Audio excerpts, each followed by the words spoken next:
520. How's your day? Thank you for making business. 520. I'm gonna give her 500 pesos change. Hi there, guys and gals. Good morning to each every one of you. How are you all doing? Thank you, Lord, for this wonderful blessings. 520. Day 74 of not waiting for a week before I exchange my coins into Philippine peso paper bills. Road to 1 million peso saving challenge. Do the same thing, okay? Earn, save, invest on your own, not in any networking or in any pyramiding scams, or not too good to be true promises, business transactions, business proposals. Avoid that.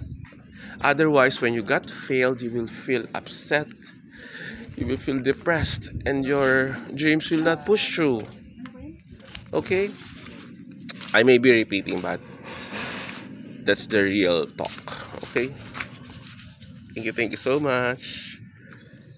Road to 1 million pesos saving challenge. Bye for now.